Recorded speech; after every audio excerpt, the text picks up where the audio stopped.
After Bay County High School was built in 1926, Panama Grammar taught grades 1 through 8. The school year started with an enrollment of 324 students and a faculty of 15, with John B. Neal as the principal. But after his sudden passing in March 1927, R.E. Johnson, the athletic director, became principal for the rest of the year. That year, 11 8th graders graduated from Panama Grammar School. The end of the year was an eventful time for 8th grade students, with dances and commencement activities to celebrate moving on to high school. Because of the support of the PTA, the school children were able to participate in many activities outside of class. In 1935, a safety committee was organized to eliminate faulty driving in the school zone. These boys had full authority as an officer of the law. That same year, a school newspaper was published, with its first edition being released on Halloween. A student council was also organized. It operated a student supply counter and a student savings bank, which took an active part in the sales of defense savings stamps and bonds during World War II. Along with Cove Grammar School, the school organized a drive called Buy a Bomber in 1942. They sold $175,000 in war bonds and stamps. The money was enough to buy several Garand rifles and the medium bomber, Spirit of Panama City. To provide valuable learning experiences, the PTA also sponsored many field trips for the students. Sports were also an important experience for the students.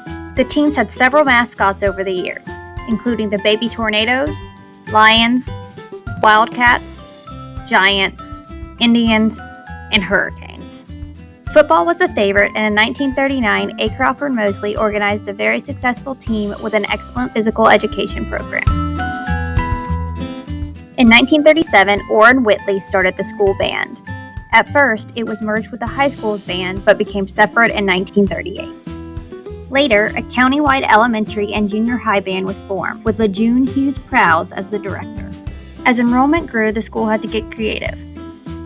Parts of the auditorium were converted into classrooms, a library, and a teacher's lounge. The band building, erected in 1944, became another classroom. A dressing room started to be used as a health room, and 2 classrooms and a lunchroom were housed in the basement. These changes created hazardous conditions for the students and faculty. In 1947, a survey was conducted for every Bay County school building. Panama Grammar scored a 487, meaning the condition of the school called for extensive remodeling and improvement. The school had a desirable capacity of 420 students, but there were 616 enrolled at that time. In 1950, the school underwent a complete renovation. Among other improvements, all classrooms were taken out of the basement, the auditorium was converted into classrooms and a library, and a new building was erected to house classrooms, a health room, and a cafeteria. That same year, 7th through 9th graders were moved to the 2 new junior high schools, Jinx and Everett, leaving Panama Grammar teaching grades 1 through 6. Before the renovation, a flagstaff was erected on the school grounds in 1949. A container bearing signatures of each member of the student body was sealed at the base of the staff. This time capsule remains buried.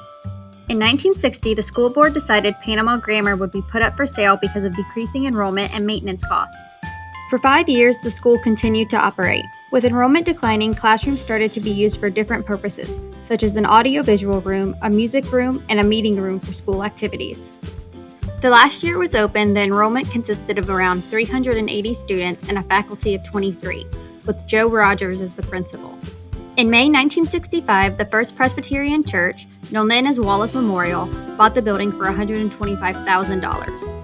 And Medical Arts Incorporated bought the playground area and sports field for $67,501.10. The school became the educational building for the church, and over the years it was used for a variety of things, including hosting fellowship gatherings in its meeting room and housing a commercial kitchen. From 2013, it housed the church offices, the preschool, and Audience of One Dance, a Christian dance studio.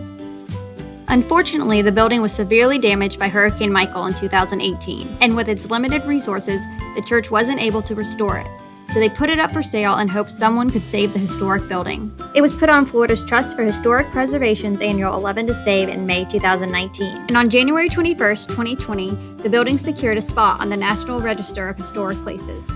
In May 2021, the historic building was finally bought for $950,000. The school will be turned into a loft complex that will be a nice addition to downtown Panama City.